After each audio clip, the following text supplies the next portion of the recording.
Welcome to the Undisputed podcast. I'm your host, Alex Curry, filling in for Jenny Taft. On today's show, are we seeing an entirely new LeBron James? Plus, Sinbad is on set discussing his new show on Fox, LeBron's Lakers, and more. And what would Jerry Jones pay for the Cowboys to win another Super Bowl? Skip? Shannon? Let's get to it.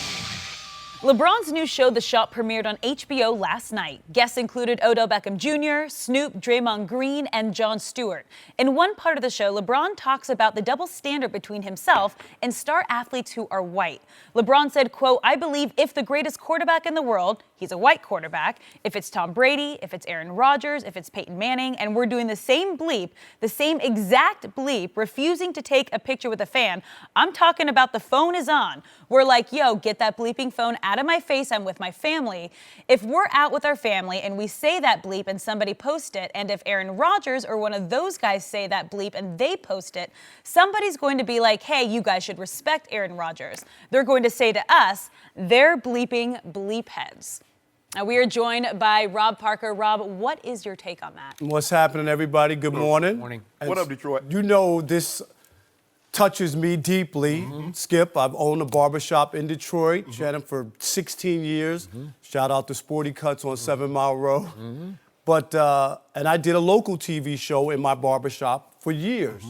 So this is the place where guys really like to chop it up and hash out stuff and whatnot. Yep. So it's a great place to really have a show. It really is. This show, Skip, you've always said, is like a barbershop on television. Yep. Where you were just kicking it around and talking about stuff. There's two things I saw with this. I saw groundbreaking from this standpoint, the language that you don't normally hear LeBron use. Not that no one doesn't think he curses, or most guys or most people have a different conversation from the one that they have if they're on television or doing some sort of job. So that was just different to hear him say that kind of stuff. The other part, though, I didn't think there was anything groundbreaking as far as dialogue.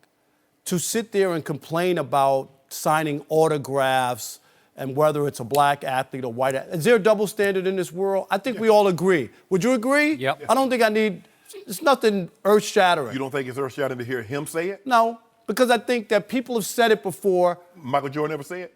People They're magic. But people, not people. No, Rob. You got to put it in context. I'm talking about, but it's been written about and talked about. Okay, maybe I heard it out of LeBron's mouth, but it doesn't mean that he just said something that people don't already know about a double standard. What the difference between Skip and I? That's what I'm saying. What people say about Skip and I, we say things that they're thinking. LeBron said what was being thought. You don't think Michael thought that? You don't think Magic thought that? Sure, but did they say it? But I'm just saying you talk about, yes, there's a double standard. Yeah. All I'm saying is that's not breaking news to anybody. And you're right. Okay, maybe I never heard LeBron really say it, but did I ever think that he didn't feel that way, that there's a double standard? So that's all I'm saying is that I wasn't bowled over like, oh my God, LeBron thinks that he's treated differently from other people. I don't know anybody who would think that. So that's the other part. And the other part was, as usual, I think it shows how sensitive modern athletes are. And Odell Beckham Jr. said it. Oh, he refuses to give an autograph, and he goes to Twitter, and the guy's ripping him. Dude, you just decided not to sign an autograph. So what are you worried about some sort of being...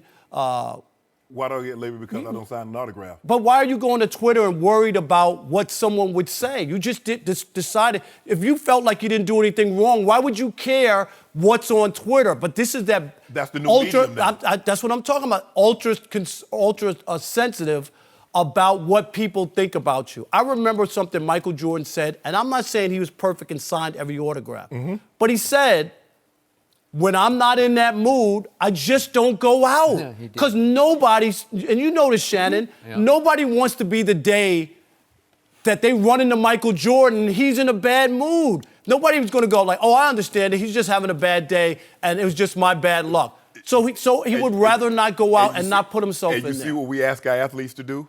Alter what you do during the course of the day. It comes with the job. It comes with the job. Stop saying that, Rob. It does. No, it does not. It does. So if somebody comes up to you every day and say, hey, Rob, I need you to proofread this and get it back to me. It comes with the job, Rob. You're a reporter. That's not what you're a reporter. All I'm saying is, Shannon, you know this too. Yes, I get it. But when you're out, I'm not saying you have to stop your meal and interact with everybody who stopped you. That's what he was somebody's saying. pulling over. No, I'm not. I'm not saying that. No, I'm saying Bron. But to have athletes sit around, like if I'm a fan watching, they're complaining about signing autographs? Like, seriously, that's the show? So what's show number 2? No, that you hate when people boo? Is that show 2, Rob, Skip? Rob, it's terrible that they boo us. I'm sorry. That's all you got out of that show was that they were complaining about signing autographs, because I think I can attest, Skip, I can speak for Skip on this. I think we got a little bit more out of it than they're just complaining about the signing of autographs and taking pictures. That was a small point. Go ahead. Small point. My thing is that for me, is that what's being expected of, why is there a double standard? Because blacks are supposed to be grateful for anything they have. I'm with you 100%. I'm not arguing that at all. Right. I as a writer, when I became a columnist, Yes. all right, there were 10 black sports columnists for 1,600 daily newspapers in the United States. When they hired me at the Detroit Free Press, I was the first black sports columnist. The paper was 161 years old. So I get it. And do you think I was held under different standards and what I was supposed to do? Right. And if I sent in typos or made mistakes, it would be doubly if another guy did, a white guy who just had a bad day. He would have a bad day. I'm not qualified. So I get that. I get that. All he's doing, he's speaking to the double standard. And he's saying, and there's a racial element to this. You know it because you just mentioned it. If a white guy had those same typos, he would not be as harsh. He had a bad day. As you were. But the ungratefulness, because we see that with the anthem. You're making millions. Why you got to kneel? You're making millions. What is it to sign an autograph or take a picture? We are supposed to be grateful because really, you're not supposed to be in that situation. Because that's what I mean, to make a long story short. You're really not supposed to be in that situation. So you should be grateful that you're in the situation. No. I'm allowed to have a bad day. Contrary to what you think, because I play a sport, that doesn't mean I'm not human. I have moments. Everybody has moments. So allow me to have a few special moments. The guy can barely go out. How often do you think LeBron takes it? He don't take his family out like a normal person. He doesn't have that luxury. He can't go to, you know what? I'm going to iPick. I'm going to the movie theater. But if he wants to promote something or Blaze Pizza, it's okay for him to tweet out and tell everybody to show up. So when you want people to react to you and move, it's okay. But if I'm just happen to be out and I just happen to see you, you're my favorite player, it's a crime for me to really think that I shouldn't ask you. So in every player, I'm not saying that you can't say, okay. You can't have it both ways. We see this differently. All right. So I'm going to go bigger picture here. From my perspective, my 2 cents, I was stunned by the LeBron I saw for the 27 minutes of this show because this was a dramatic and calculated shift for this man. And I liked what I saw because this was real, raw, unplugged, extremely profane LeBron James trying to send a message, F all of this. I don't care about my popularity anymore. I'm reading between the lines. I'm not going to protect all my endorsements anymore.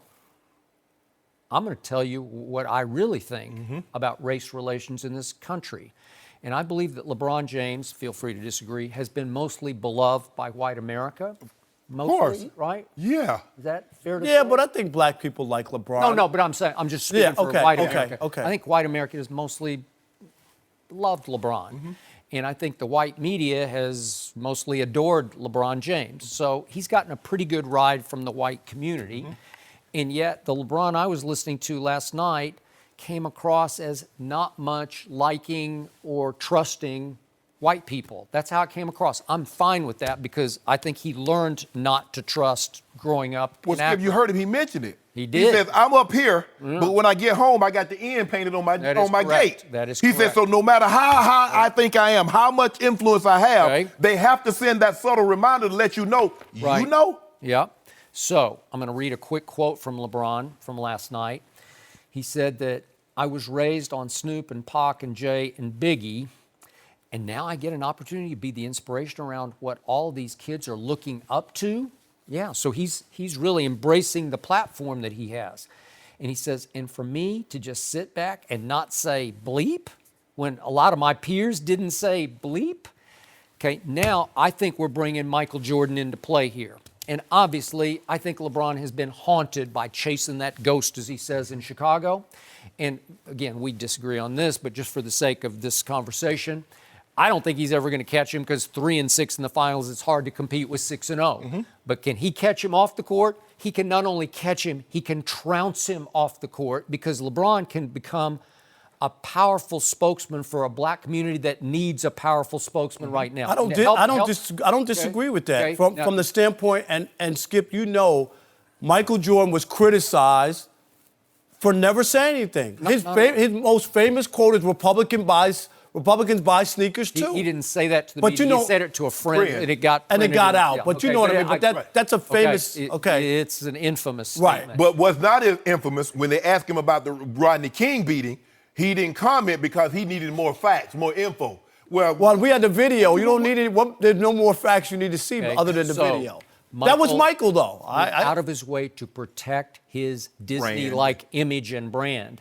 And after every game, Michael insisted on going in and showering and dressing to the nines, putting the earring back in before he presented himself to the media because he wanted everybody to see him at his very best. Last night, LeBron wanted everybody to see him as what he really is and always has been. And I don't love the language, but I think he wanted to get everybody's attention.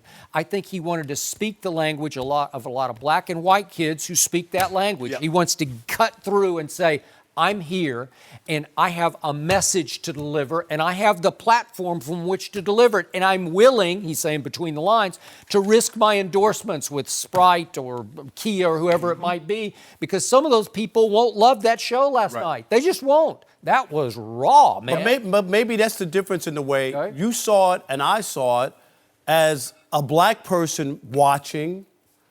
Like most of that stuff is stuff that I've talked about or seen. Right? Well, and for you, Skip, like to see LeBron, like I'm not shocked. It's HBO. This is what they do, right? Yeah. They ratchet it up, unfiltered. But have you ever seen LeBron like that? No. I saw him tell his mother in a game to sit her blank down, right? Didn't we see her?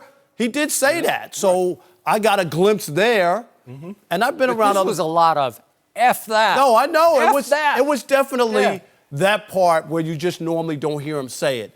I'm just curious to see what show number 2 is going to be about. That's all. Because I just wonder how much of that, you know, and maybe he has some other stuff that's a little deeper. You know, at the barbershop, we don't talk about the same subject. I know. That's what I'm saying. I remember growing up, and my grandfather taking my brother and I remember seeing the old men. Back then, there were porches. The barbershop was an actual house, and the old men were sitting on the porch playing checkers. Right. And there might be 2 or 3 groups they're playing checkers, and you know, they're sitting around. They're debating Ali, Foreman, and Frazier. The same, right. Right. They're debating sports topics of back then. And I remember thinking, like, is that what I'm going to do when I get old? Am I going to go to the barbershop and debate? You know, I'm a little kid. You know, I just want to get my cut. So I go home and watch cartoons. Lo and behold, here I am as an adult, and I'm going to the barbershop, and we're debating the same identical thing. Just different people. Just different people. So what did LeBron also say about the classic barbershop? There's always one guy who isn't there to get a haircut, and he just sits there all day. That would be me. Is that you? Right? You don't want to get a cut? I don't need my haircut. You just want to hear what's going on? Yeah. Well, No, I'm just. I go to Joan. I go to get a good Joan in every once in a while. You know? And there's a guy in Atlanta, Skip Bayless, Carl Lee Booker. He owns Off the Hook. There's a gentleman by the name of Maurice Combs. I don't know how many people hair he cut in the course of the day, but I think he just goes to work. He losing customers because he roasting folk. Right. But that's what he does. And I go to roast him. I'll tell you, the barbershop, of all the things I've done in my life, that opportunity to buy that shop was the best thing I ever did. It really, I always felt I became a better reporter and columnist because I had a connection Stealing people material. I always still know that's what it was, Skip. But Skip, I had a feel for what the fans, you know what I mean? Like the real Joes who are paying their money. You did, but the topic was almost always in your barbershop sports related. And because of the man sitting in the White House right now, I think that has turned political. Oh, there's no doubt that there's more. There's more. That's what was ratcheting up the energy last night. It is. It was extreme. I don't know if you watched last night. For the first time, Florida might have a black governor. Gilliam, I think his name is. He won the Democratic primary. There's a gentleman just on today said, let's not monkey this thing up by electing him. Let that sink in for a second now. I mean, he on live television. Said, don't monkey this thing up by electing him. Really? That's why LeBron is doing what he's doing now, Rob. Because for the longest time, our greats didn't speak like that. No. I got you. I just hope it doesn't turn into a show where athletes complain about how tough it is to be a star. That's all. Okay. That's the show I don't want to see. Okay. No, they're going to complain about what blacks, the voice. No, I'm just saying, hearing about signing autographs doesn't move. If you don't mind me asking, how did the guy get into the White House? Because people complained they weren't being heard.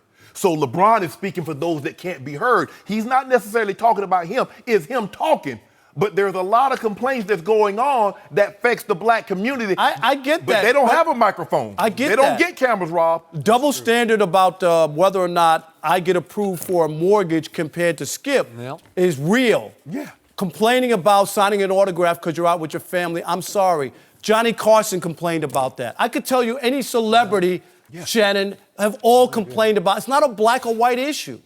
It's just a celebrity issue. Would you agree? Yep. No. Skip, you go out. People don't come up to your dinner table or come up to you. Yes, they do. Shannon, you're not stopped all the time? But what I'm saying, I told Skip. I get stopped. I'm not even on the show every day. I told Skip, I went to a restaurant. The gentleman was with his family. He finished eating first and then came when I got my meal, wanted to take a picture. And I told him, I noticed you waited till you finished your meal with your family. See, you wanted that quality time with your family, but you have nothing to care about my time. You see what he see? That's all we're talking but about. that's fair for you to ask. Just wait until we're finished. Yeah. I say, if you're still here when I'm done, took my time. I know you did. He was still there. So and he waited the whole way for you to finish your steak. And I'm normally a fast eater. So did he say that you forgot a piece there or something? I took my time. I ate all my vegetables, too. Oh, I love it. No, I think that a good point of this is LeBron sparked a conversation, and that's what he wanted to do. And as you said, there's always that person in the barbershop who's not there to get their hair cut. We are now that person. The audience is that person. He's hating. I'm not hating. Skip, I think he would have hated that thing because his show was local and brought He wants to be the barbershop. Hey, he wants his shop to be the shop. My show was good, too. Rob, thank you so much for joining us. We really appreciate it. No mercy. The Dallas Cowboys have gone 22 seasons without a Super Bowl championship. Yesterday, Jerry Jones was asked what he'd do to guarantee himself another title. Take a listen. It would be shocking if you knew the size of the check I would write if it guaranteed me a Super Bowl. It would be obscene. There's nothing that I would do financially not to get a Super Bowl. Shannon, what does this tell you? Well, I'm not surprised that he said that, Skip. There are very few owners in professional sports that care more about winning than Jerry Jones. Not all the owners, and let's just take the NFL, care about winning like Jerry does. Some would just take their revenue share and be on their way. I'm good. Win a Super Bowl, that'd be nice. But if I don't, I'll take my $255 million cut nationally, and then whatever I can get in local revenue, I'm good with that. But that's not Jerry Jones. And if we get lucky and break through, we got lucky. Okay, we got lucky and broke through. So, we're good. I'll take that. But if we don't, I'll take my $255 also. Here's the question I would have liked to pose. The reporter would have asked Jerry. Jerry, what if winning a Super Bowl meant that your players could kneel for the anthem? You see, Skip, here's the thing with money. See, he could write a check because he's worth $5.6 billion. So money doesn't mean the same thing to him as it do you and I. So he can write a big check and not blink an eye. But in order for it to mean something, it's got to mean something to you. So the flag and the anthem mean so much to you. If you was guaranteed a Super Bowl, would you let your players kneel? That should have been the next question out of his mouth. I don't know what his answer is. Yeah. I'm not sure. Yeah, exactly. You see, Skip, I believe if there wasn't a salary cap in the NFL, Jerry Jones, the Cowboys would be the Yankees. We know the Yankees. Now, they have curtailed that somewhat. Now the Boston Red Sox are the new Yankees. That they spend unlimited trying to assure themselves of a win. But that's the thing about sports, what we love, Skip. There are no guarantees. I don't care how much money you spend. You can think you got the best running back, quarterback, 5 offensive linemen. Doesn't guarantee it. And that's what fans love. That's what we love about sports. The unpredictability of it, the non-guarantee of what we think will happen. So I'm not surprised Jerry said that. You know Jerry better than I do. You're not surprised. Yep. Maybe a little bit, because you're like, well, Earl Thomas out there, and it's not, you won't have to write. You have to write a fairly nice sized check because you have to give, have to sign him to a long-term deal. Would. But I'm not surprised Jerry said this. But when it's dealing with money, Skip, because he has so much of it, it wouldn't. If they say, Jerry, you got to write a check for $50 million, you got to write a check for $100 million. Jerry said, okay, tomorrow. No, as a matter of fact, I'm gonna wire to your account right now. You guarantee me a Super Bowl 53, mine. Here's 150 just to make sure you don't back up out of this deal. So I'm not surprised Jerry said that. I don't believe you're surprised either. I wasn't surprised, but I was just dumbfounded when I first read this quote last night as a longtime Cowboy fan, and now, dare I say, a long-suffering Cowboy fan, because it's been a long time since they won a Super Bowl or even sniffed a Super Bowl. Right.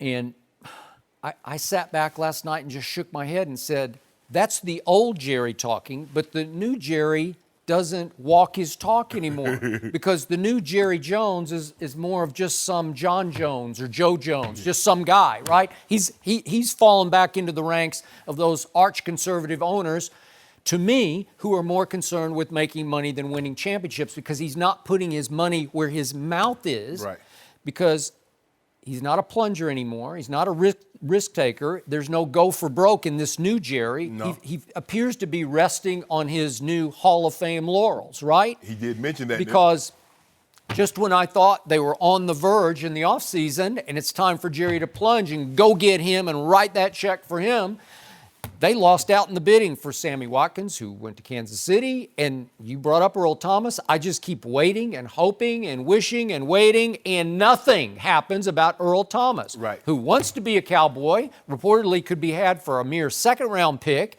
Then you'd have to write a check.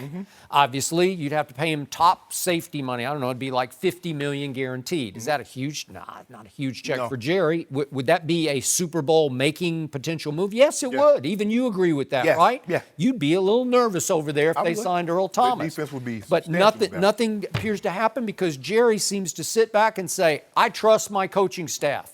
We got a new receivers coach named Sanjay Lal. I trust him. I don't need a new receiver because I got a new receivers coach. Can he play? No, he doesn't get to play. And then he's trusting Will McClay, his new draft master, because we got kids who are going to grow up and become stars. Really? Yeah. I don't know. Okay. Maybe.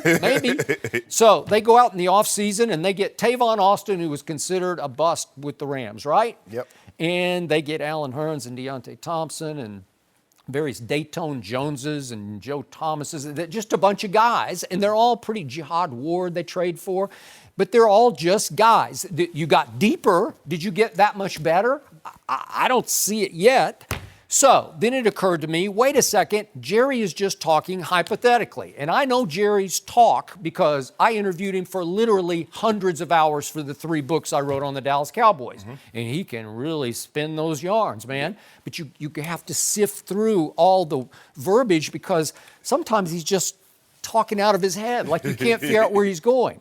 So I want to remind everybody, he went deeper in this radio interview on his radio gig in Dallas, and he talked about how he was talking about the man above. And I think he's being real about it. I think that's what he believes. He's saying that years ago, I wanted the 3rd Super Bowl. Remember, he had fired Jimmy Johnson after 2 straight, and he hired Barry Switzer. So he wanted Barry Switzer, his coach, to win the 3rd Super Bowl. So he's saying he made a deal not with the devil to sell the soul, wasn't Faustian. He's saying he made a deal with the man upstairs, with God, to say, okay, just give me the 3rd and I'll never ask for anything again. So he's saying... We've all done it, Skip. Okay, I haven't done that. Yeah, I haven't. But God, if you get me out of this situation, I promise you and a few more gods just like you, I'll never be back in one again. So Jerry is... He truly believes God gave him the 3rd. Yeah. And the quote is, and so I find myself trying to retrade that trade for the last 20-something years. Okay, so when he's talking about writing a check, it's not against the salary cap. It's not for Earl Thomas. He's just doing the hypothetical. Right. If God came to him right now and said, Jerry, I need you to write a $1 billion check for a Super Bowl, would you do it? Well, Jerry's saying, damn right I'd do it, right? Like he'd I don't know how many billions he's worth. 5.6. Is it 5.6? 5.6. Okay, would he write a $5 billion check? No. I don't know. I don't want no Super Bowl back. No, I wouldn't let Jerry do that. Okay, you wouldn't let him, but would he do it? He might. I think I'm talking about you got to write it to God. Yeah. You got to give him $5 billion. No, I'm gonna need. No, you know what? If I'm worth $5 billion and I write that check, I need an entrance to heaven. Okay. Damn a Super Bowl. Okay. I want to go to heaven. Yeah, but you're not Jerry Jones. That's what I'm saying, though, Skip. What good is that? But here's the thing, though, Skip.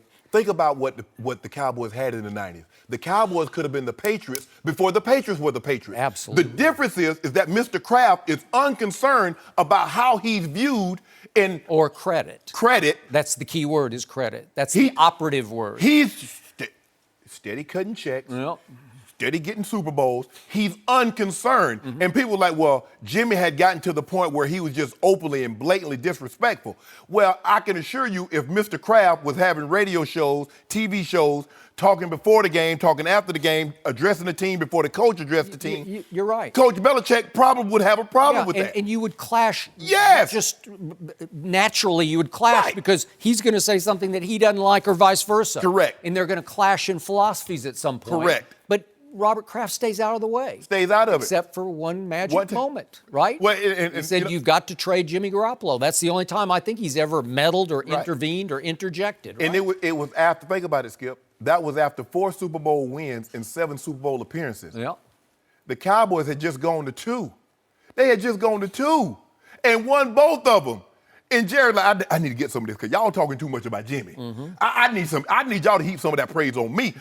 I brought the team. And I brought Jimmy in. The difference was, trust me on this, I was there. I watched it firsthand. Jerry Jones was the GM of that team. And on draft day, he was the final arbiter. He had veto power, and he said he always told me, Al Davis taught me to coach the coach. Mm-hmm. So on draft day, he could say, Jimmy, back off. No, that's too much. Or Jimmy would say, how about this? Okay, go. Right. So he would have final say. Mm-hmm. And he pulled off the Charles Haley trade, and it was a Super Bowl maker. Right. That was from Jerry. Right. So he wanted credit for that. Right. Can you blame him? No, but is it going to fall apart? Yeah. But you know what got this started is when Jimmy pulled up that Herschel Walker trade. Mm-hmm. That started everything. Because it got you Emmett, it got you Russell Maryland, it got you Woodson, it got you all those. By the way, they swung and missed on a lot of those, but it didn't matter because they had so many. You could miss. Yes. Yep. And so that was the thing. Mm-hmm. All Jerry had to do was just stand pat. Yep. Just ride this wave, get you about 4 or 5 of them things, and then if you want to blow it up. But it all came so easily, so quickly for everybody. He made it look easy. That he thought, this is going to last forever, so I can do whatever I want to do. I can fire. What's his famous word, Skip? Well, I know one famous line was 500 coaches can coach this team to a Super Bowl. Well, Jimmy said, you better get $4.99 because I'm up out of here. I know. That's right. and I thought, as much as I love Barry Switzer, but he'd been out of coaching for 2 years and hadn't coached a single down in the National Football League. I thought he was 501 on that list, right? And he did pull it off, but maybe it was from God. I don't know. That's what Jerry says. Well, that was the best thing to happen because the Cowboys they were about to run roughshod. They were about to do in the 90s what the Patriots have been doing since 2001. Okay. So where is their Charles Haley move? Where is the Dion move? That by the way, Jerry pulled off Dion. Yeah. That was all Jerry. Yeah. Okay. So I'm waiting. I'm waiting for the new Jerry. You know, but a part of me, Skip, is looking at Jerry. Jerry's like, okay, we're the most valuable team in all of pro sports, North America, around the world. We sell more merchandise than anybody. Yeah. We're the number one team. More people want to watch us when we're on than anybody. Mm-hmm. So aside his pride of winning a Super Bowl now, what's the incentive? You're number one in sales. You're number one in merchandise. You're the most valuable franchise. Yeah. How do you get better than one even when you don't win the Super Bowl? Normally teams say, man, if you were to win, the fans will come. Well, the fans come even when they don't win. They still number one in merchandise sale when they don't win. Yep. So what's the benefit other than Jerry saying, I want another Super Bowl? Yeah. So now I'm starting to wonder if Jerry sort of sees the light at the end of the tunnel and he wants to create a new potential dynasty that he could hand down to Stephen, his son, Charlotte, his daughter, and his other sons, and that it will go on in perpetuity built the correct way. Right. So they're like building from the bottom right now with no plunges, no risky moves.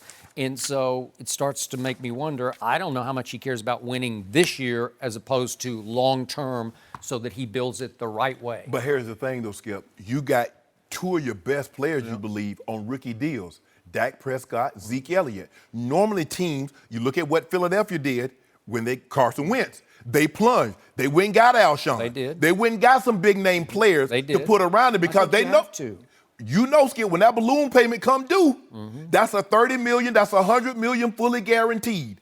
So you better go ahead and plunge while you got Zeke and Dak on these rookie deals. Because that second contract, you're going to have to blow it up. There's no way you can keep those offensive linemen on their salaries and pay Zeke and pay Dak. What you going to do with DeMarcus Lawrence, Skip? He won't braid. He won't long paper. And he just saw what Geno Atkins got. I know. Geno Atkins in his 30s and got 16.3 a year. He's earned it. Jerry, you about to write a big check and not be guaranteed the Super Bowl because you about to have to pay some of them on your roster. Realistically, how far away are they from winning a Super Bowl? Skip, I don't know, Skip, how far away are they? Earl Thomas. Hold on to him, Seattle. Don't let him go. No mercy. Now, the Eagles are the defending champs, so they got a lot of new perks, including a new Super Bowl championship sign in their locker room. But that didn't sit well with Malcolm Jenkins, who says he hates it. Jenkins explained his feelings yesterday. Take a listen. My focus is all on, adding another eye to the end of that. And so it's great, but that I'm well beyond celebrating last year's accomplishments because they don't mean anything this year. They don't get us anything. I said it earlier this offseason. It's not boxing where we get to hold the belt and somebody has to come beat us and take it. We don't have anything. we're at the bottom just like everybody else. We're joined by Super Bowl champion James Harrison. James, should the Eagles take the poster down in the locker room? I feel the same way Malcolm feels. You have nothing. It started all over from the end of the Super Bowl until the beginning of training camp. That's your celebration time. Once training camp starts, it's over. I won 2 Super Bowls, and of those 2 Super Bowls that we won, each time we didn't even make the playoffs the next year. 2005, 2006, we missed the playoffs. And why was that in general? I feel like he said, guys were, sitting on their morals. They thought, it was just going to magically happen again. It was going to be the same way it was last year. And what you got to realize is now you're the top dog. You're getting everybody's A game. The team that was 0-16 are about to give you their best game, and you're going to think they should be making the playoffs. You're not going to be able to just go out there and do the same things. You can't rely on the underdog thing no more. You can't ride that. You can't ride the underdog no more. You just won a Super Bowl championship. Everybody's after you. Yep, that's exactly right. I feel the exact same way. I was very fortunate, won a Super Bowl in '97. And the thing is, Skip, you have to guard against a bunch of things. You have to guard against complacency. Guys like, oh, yeah, this is going to happen again. We just flipped the switch like we did last year. Now, they didn't flip the switch, but the year before they were 7-9. You have to guard against injury. Carson Wentz gets hurt, they still won it. You have to guard against free agency defection. They're going to come get some of your best players because they're like, I got the Super Bowl ring. Now it's time for me to go secure this bag. How many rings can I eat? I need that paper now. So you leave with that. I just remember Mike telling us, guys, what we accomplished was great. He said, but if you want to be remembered, you want to be special, you got to do it back to back. Because a lot of teams win 1 in a row. So for us, we didn't have anything. Put that stuff upstairs. Let Sue in finance see it. Let Bob in accounting, let him look at it.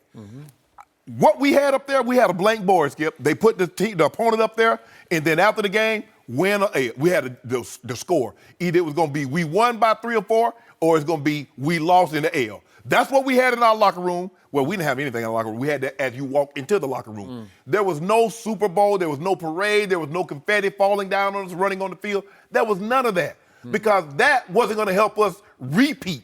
That wasn't going to help us win any games this year. We, like James said, we getting your best. Everybody geared up. How do we beat the Broncos? How do we stop that zone run? And when we shut the run down, how do we stop Shannon, Ed, and Rob? How do we do that? So that Super Bowl 52, that will have no bearing on the regular season and Super Bowl 53. So what good is it in there for? They know they won it. You got the ring in the safe deposit box. You're probably going to wear the ring. So we don't need a reminder. I just need you to come to work and try to get me another one. That's what I need. I don't need no poster to remind me of it. So why did you put yourself first on that list of need to stop? Shannon, he was number one on the list. No. Every defensive coordinator said, we got to stop. He said his own run That first. was his own run first. His own run first. No, they had to stop TD first. Okay, I got it. So I will say this to your point about whoever it was, Bob, in accounting. I covered several teams in this league, and I'll pick two of them, the 49ers and the Cowboys, and to walk into those lobbies, not the locker room, Yeah. the lobby, Yeah. and see those Lombardis staring back at you, it is impressive. Yes. And I think it's impressive for the current players to walk in the lobby Right. and look up and see all that hardware and all those accolades and all those pictures, and it's just history just slaps you in the Right. face like, you got to live up to that. Right. Well, that works for me, but I get where you're coming from about the locker room because it needs blank slate. Right. Because you just start over.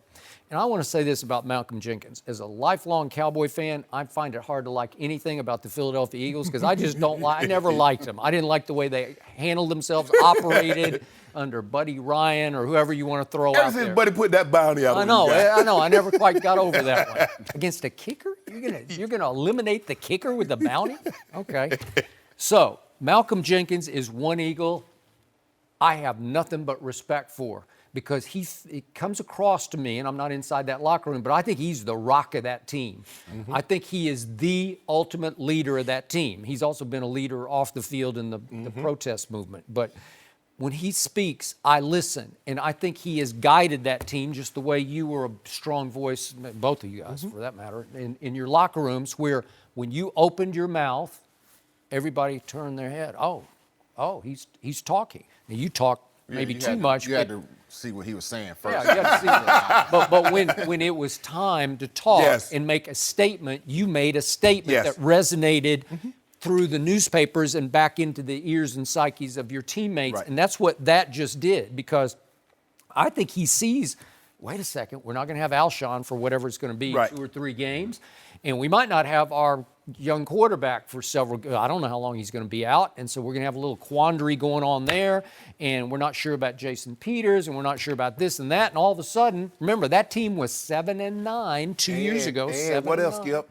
He see his quarterback, the guy that won the Super Bowl MVP Yeah. that might start the season. He hadn't looked well in the preseason. Maybe we still celebrating. Maybe we thinking about we going to Disney again. Or book tours. Everybody's Yeah, doing book bro. tours. Hey, Foles is doing a book tour. The head coach is doing a book tour, right? you know what, Skip? The hardest about when you win a Super Bowl, everybody think they're most responsible. The groundskeepers think they're most responsible because of the way they cut the grass. The grass is cut. The cafeteria, the way they bring the food. Oh, that's what all that good food we bring you. Everybody wants to feel most responsible for why you won the Super Bowl, but nobody wants to go back and put that work in to get back there. Bruh, it's harder. Okay, you can sneak up on somebody. It's easy. You sneak up on them, but let them know you the champ, and try to stay up on top of that mountain when they still trying to throw rocks and knock you off. Well, to your point, you did win back-to-back. Yeah. And I was still shocked that John said, I don't want to try for the three-peat. Yeah. You know, because he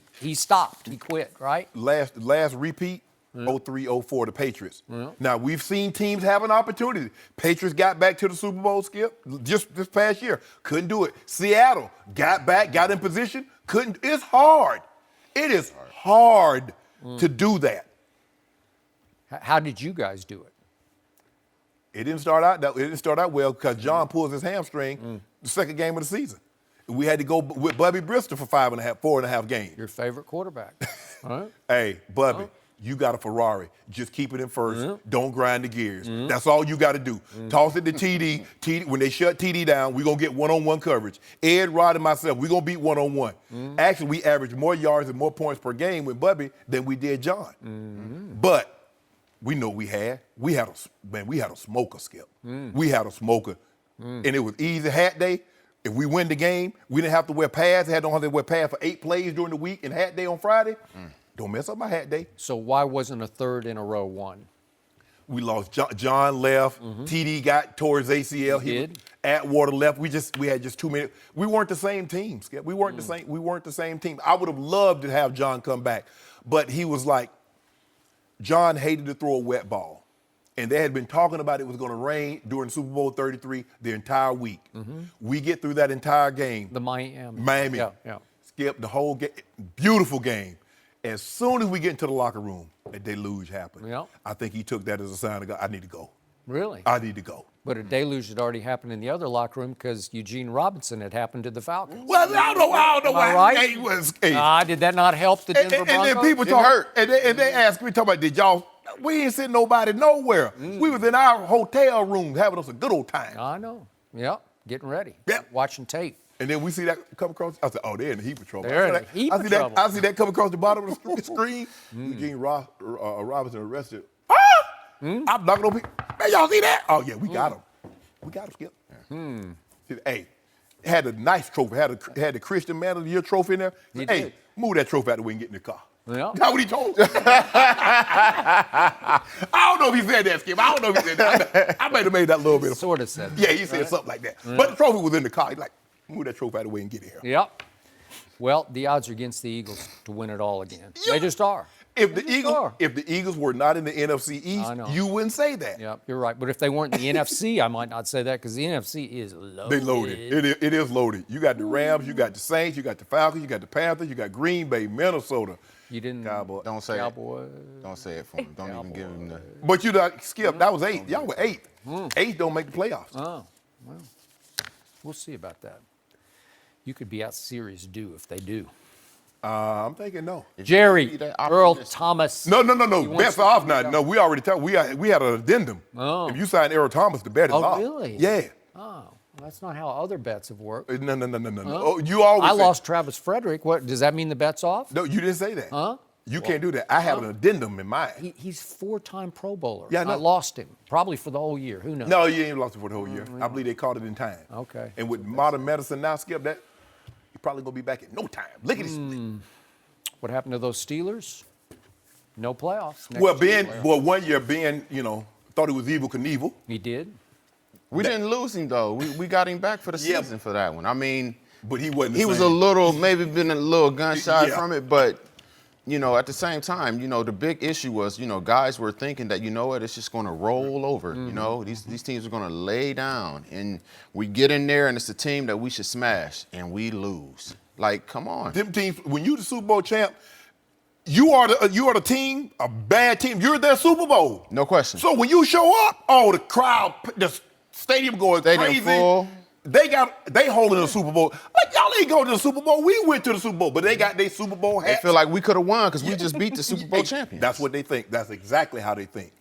So we all agree they should move the poster out of the locker room Absolutely. to the lobby? Definitely. Yes. All right, I agree to the lobby. James, thank you so much for joining us. Thanks for having me. Really appreciate it. No mercy. Browns offensive coordinator Todd Haley continues to be one of the stars of Hard Knocks. It replays tonight at 12:15 on HBO. During the Browns' preseason game against the Eagles last week, Haley went after Jarvis Landry. Take a listen. Catch the ball and make a play. Catch the ball and make a play, please. That looks like Friday. What is Jarvis doing? Get on the. Because if one of these young guys sees one time that you stop or don't go all out, then that's what they do. I just see it over and over again. And we got to have one of them's got to elevate and help us. I'm sorry for yelling, though. Shannon, what's your reaction to that? Haley and I would have had issues. Now you can see why, Skip, he and T.O. butted heads. You can see why he and Anquan got into a heated conversation on the sideline. They almost came to blows. They did. A rookie, you can probably talk to him like that because he's happy to be there, and he'll let you get away with that. But a veteran player, Skip, every play, you're not going to make every catch. And just like you're not going to make every correct call. You're going to, man, I wish I had that call back against that defense. But, I mean, this is ridiculous. Tyrod threw the ball out of bounds. Catch the ball. The ball landed 15 yards over his head, and it's 6 yards out of bounds. You stop running. First of all, Jarvis Landry ran 4.77 with no shoulder pads, no helmets, trying to get a job. That's true. He make it seem like Jarvis is 4'3". Yeah. That's not his expertise. He's not a burner. He's not a down-the-field threat. Do you know what you have? You maybe need to use him in the role that you fell in love with him as. Yeah, he's playing outside the number, but that's not what Jarvis is, Skip. I mean, man, Todd need to calm down. He's going to give himself a heart attack. But that's too much. I couldn't take all that, Skip. And all that cursing, nah, bro. I mean, you're going to have to miss me with that. I thought about you while I was watching, and I thought, whew, would you have given this man a piece of your mind?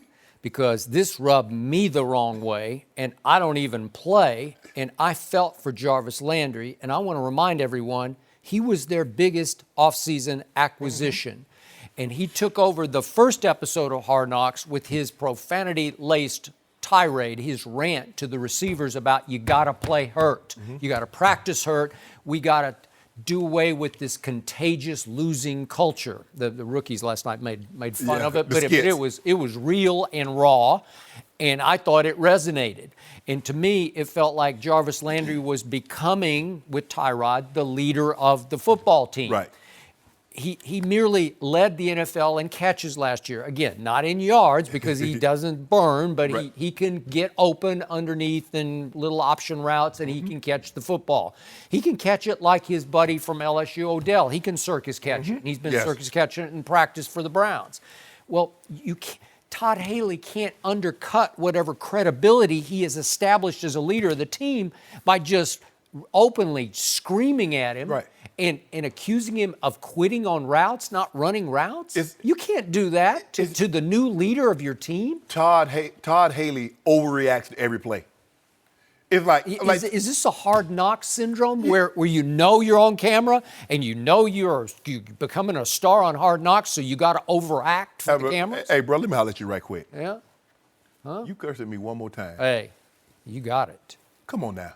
Yeah, and who is Todd Haley in the end? Because I'm going to remind everybody, his father played in the league, Dick Haley, and his father became one of the great personnel directors in the history of the league because he was the director and draft master of the Pittsburgh Steelers from 1971 to 1990 through those glory years, through 4 Super Bowls, and remember that 74 draft class with 4 future Pro Football Hall of Famers? Lynn Swann, John Stallworth, Jack Lambert, and Mike Webster. The first 4 picks. Work.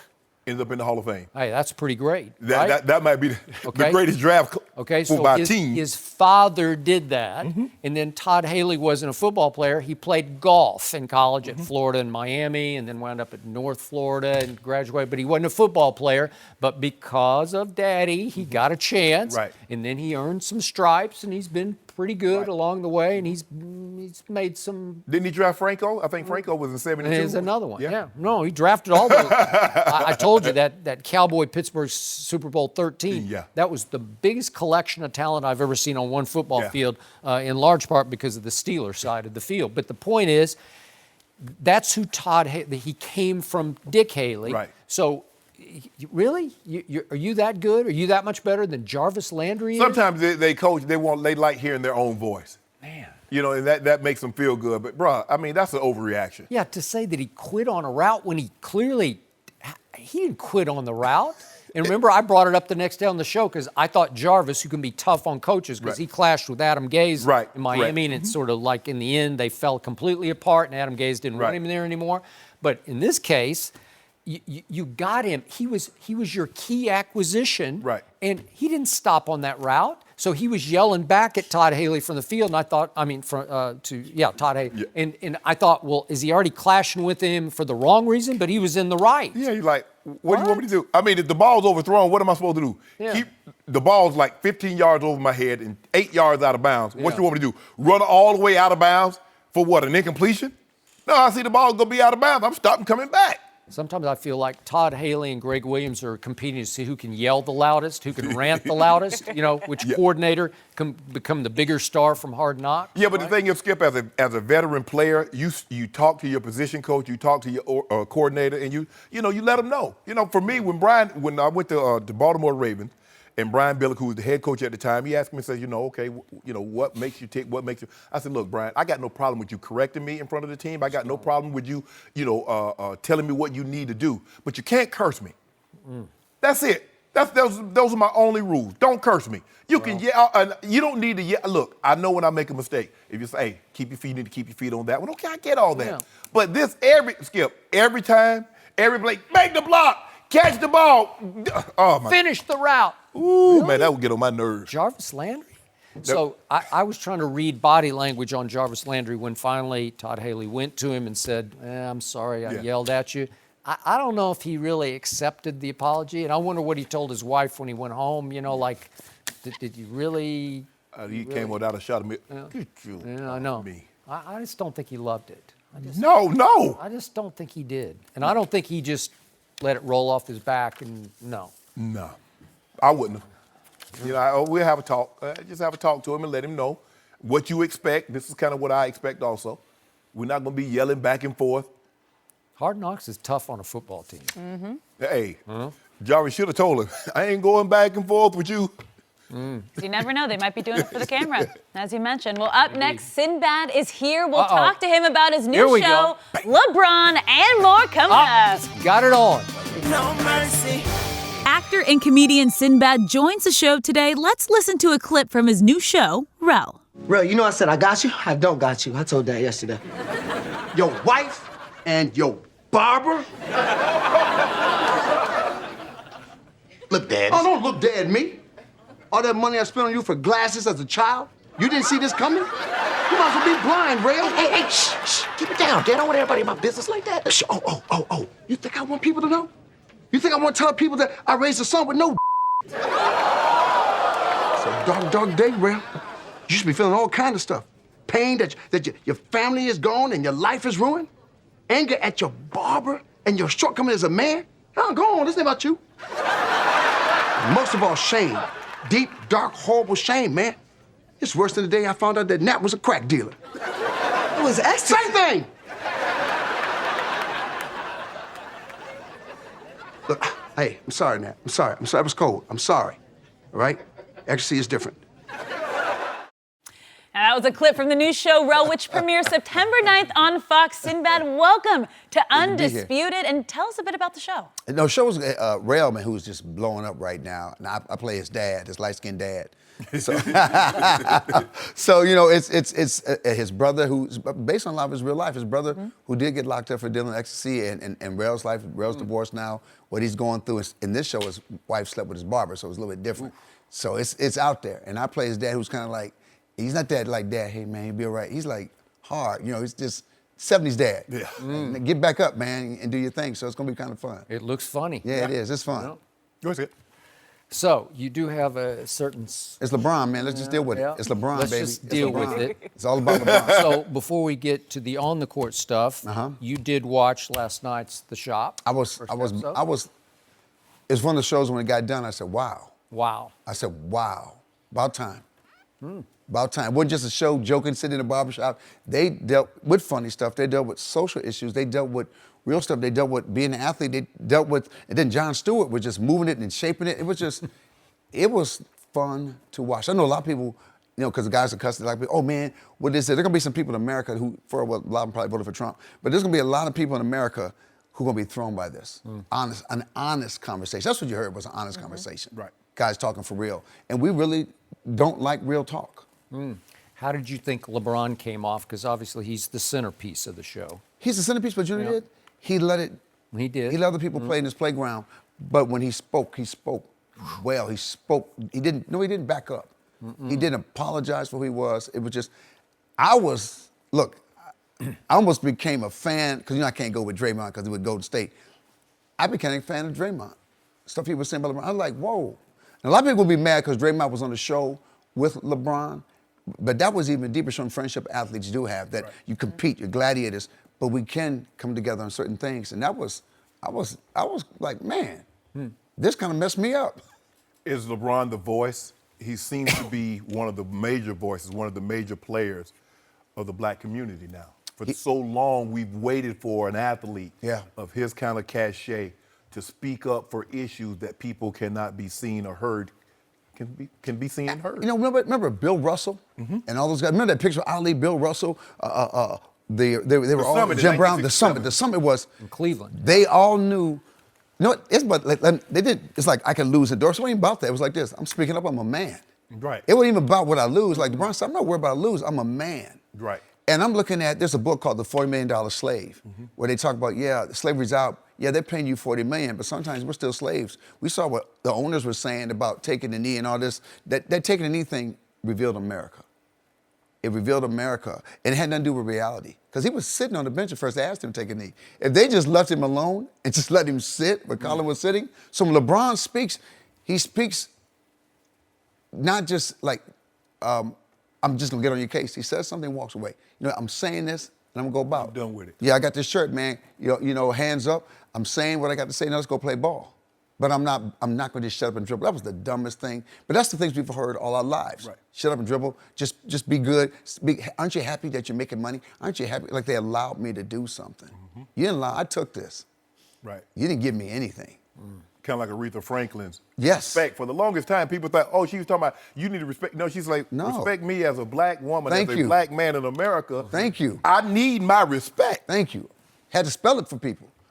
Just in case they forgot. Put some respect on my name. So let's go on the court. Obviously, you live here in the LA area, Yeah. and now LeBron James is a Laker. How is that going to freaked work me out? Yeah. Freaked me out. I wasn't ready for it, even though I'm glad he's here because I said, it freaked me out. I said, man, can I put that purple and gold on? I haven't put it on since Magic, because Magic from home, like Michigan. Yeah. So Magic was the last, So you gonna put it? Hold on, you ain't put it on for Kobe? Nah. What? Nah. What, Skip? Did you hear what he said? See what he's wearing? It says witness. So he said Magic. Magic retired at the end of the 91 season. Yeah. And he came back for a little while. So that's been almost 30 years since the man had the purple and gold. He's talking about putting the purple and gold on. I think we're the black one. I don't know if I can still put the purple gold. I'm gonna get the black uniform. Oh, you get a new one. I'm gonna wear the black uniform. I was gonna get a black shirt that says, I go where LeBron goes. Yeah. I was gonna have his number. So when I go to the games, like, man, hey, you Laker fan? LeBron, yeah, the fellas. Yeah, no. But I'm cool. I'm cool with it because I like the young Lakers. I like these cats, how they responded to LeBron. I love Kuzma, man. I already got that 9-inch vertical increase, and he changes lives. To understand him, you got to watch that video more than a game. That explains he's more than a game. And it wasn't. He didn't even ask for it. I think God preordained some things. That kid is who he is. And the coach who took them all in when he was 11, 12 years old, the college kid who was doing his thesis, filming him, I said, it's not an accident. There was a reason. Ali's not an accident. Some people come along, your calling is bigger than others. You didn't pick it, it picked you. So, what do you expect from LeBron and the Lakers this coming season? You know what's funny? LeBron is the only guy that could go to any team in the NBA, you got hope. See, when they talk about MVP, wait a minute, what's an MVP? The Grizzlies get LeBron, they're like, we're going to the NBA championship. And know they say we need 2 more pieces. Whenever you get LeBron, we need 2 more pieces. We get 2 more pieces. We're 2 pieces away because he's taken pieces of puzzle with puzzle miss and said, people said there's no way they're going to go. They weren't supposed to go. Man, last year, man, we were all sitting here. What's my man with dreads on the other network? He said, I'm sticking with LeBron. We got hope. I said, you're right. There's hope when there's no hope. When he went back to Cleveland, I said, oh, we're done. When he left mine, went back to Cleveland, so I'm with you, man, but it's going to be 4 or 5 years. And then when he got there, I said, oh, he's going to do it this year. He was like this, oh, I don't know. I said, no. He's saying that, but I'm watching. He's going to do it. That year should be, one day they'll write about it. It'll be a documentary about that year. That was the greatest show of an athlete ever. So is there going to be a doc made on this Lakers season? I think it will. I think it will because, remember, nobody's saying championships. Nobody talking about championships, but we're feeling it. Ain't nobody saying it. But he's here. I think you're about to say it. He's here. I'm like this. Yeah. I don't want to jinx it. Like I didn't jinx it Cleveland. I want to watch it. I won't be a fan just, we're going to win. I want to watch it because I know there going to be some other pieces. Right around All-Star break, something always happens around LeBron. Some dude shows up. You know, my grandma used to cook stuff, and she didn't keep every time she go lift the lid up, see if it's done. She set that thing on the she set that temp just right and set it on the stove and just leave, let that thing marinate. We ain't gonna keep talking about it, Skip. I'm not gonna keep telling you what LeBron gonna do. He on the stove, I'm gonna let it marinate. But I guarantee you, when that thing is done, what is that? You go, what kind of gumbo? What kind of gumbo? That's what he is. LeBron is gumbo. I don't know what all them pieces are. Like when JR came from New York, he said, "I'll take him." Yeah. Remember, I they think thought this that was gumbo's punishment. about to make me sick. Yeah, over I know here. this. But I know you're sick, but I don't think you believe it. I don't I think you know. go home. I think you got a LeBron shrine. I don't think you told nobody. But I think you got home. You got a little LeBron down, and you bow down. But you don't have to talk about it here. You don't have to talk about it. He does. I know he has one home. He's got a LeBron sleeps bobblehead on- when he goes home. He be, hey man, you home, I Skip? pat him on the head. Yeah. I mean, Skip, you already LeBron know. blanket. I'm glad I finally got somebody to echo what I've been trying to Yeah. get you to say for the longest time, Skip. That LeBron he's that meal. He knows, Shannon. He's that meal, Skip. You don't know knows. what it is. Skip but knows. you just know it's good when you eat. You're like, ooh, this was good. Skip I knows. just know that the Lakers are not going to get to the NBA Finals. Yeah, they said about next Cleveland year. too. So okay. Okay. Yeah. Wait, are you predicting then? I'm predicting, You're predicting. if LeBron plays for the school of the crazy kids with one can't see, one can't hear, and one can't play, they got They hope got it. to They go got to hope. the championship. I will give you that. They got Yeah. hope. See, I got my Michael shorts like you. I got Michael, and I got Oh. LeBron because you know why? My life is this. Bill Russell came in my life first, then Wilt Chamberlain, then a man that changed my life totally was Dr. J. I wish people could see him in the ABA. That man, we talking about the greatest. I don't know why he's not in that conversation. I don't know why no Magic's not in it. Then it came him. And then I'm watching this guy from Chicago. I said, damn, if he ever gets a team. Now that was a play. If he ever gets a team, he was a player. But when LeBron came, I said, it was so much hype. I didn't know if he could live up to it. That rookie year in Cleveland, he was tossing grown men. I said, kind of beast is this? When Charles Barkley messed up and said, when he passed the rock in that Cleveland game, and Barkley said, he's not a killer, and he went back and scored about 55 more points, and Joe Dumars told me, I wish Barkley had never opened his mouth. So are you here to tell us that LeBron James is better than Michael Jordan? We say better. When we mean better? You do we have say, the I go like shorts this. on. I have Michael, I have LeBron. There's that rare air.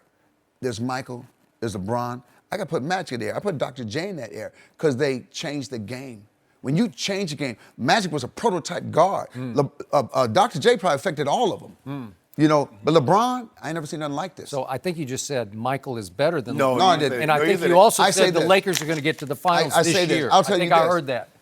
If people love Michael, you should. If you believe Michael, because there's two of them. There's two rare cats. It's like, okay, you talk about Spider-Man and Superman. You like both of them. Yeah. You know, you can talk about Batman, I'll take everybody. Superman. But you know what? We got kryptonite. Yep, but- Bam. So But Michael's Superman and LeBron no, is Spider-Man. Michael was Superman when he got the right team around him. Right. LeBron was Superman. Michael but- had but- supernatural powers. So LeBron has, not had. Has. And he does it longer. And we don't know when he's going to be done. So you're Now, that's the freak predicting of nature. Lakers get to the finals? No? Yeah, I'm going to say that. Okay, good. We got it. They got Well, just I'm good gonna be with you. chance. Sinbad They got says just good finals. chance. Anybody else playing this year? You better believe Golden State grabbed Cousins for a reason. They did this. They panicked. They said, "What?" They all act like they was cool, but they were like, "He almost got us. He almost got us last year." Now, there's no doubt LeBron is going to bring magic here Yes. to LA. Let's Sinbad, get- thank you let's so get much Boogie. for joining But us. he's hurt. Be sure I don't to check care. out Rel I don't starting care. September 9th on Fox once again. Sinbad, thank you for joining us. Thanks for listening to the Undisputed Podcast. I'm Alex Curry in for Jenny Taft. Join us again at the same time tomorrow morning, 9:30 Eastern. We'll see you then. Fox Sports, one of one.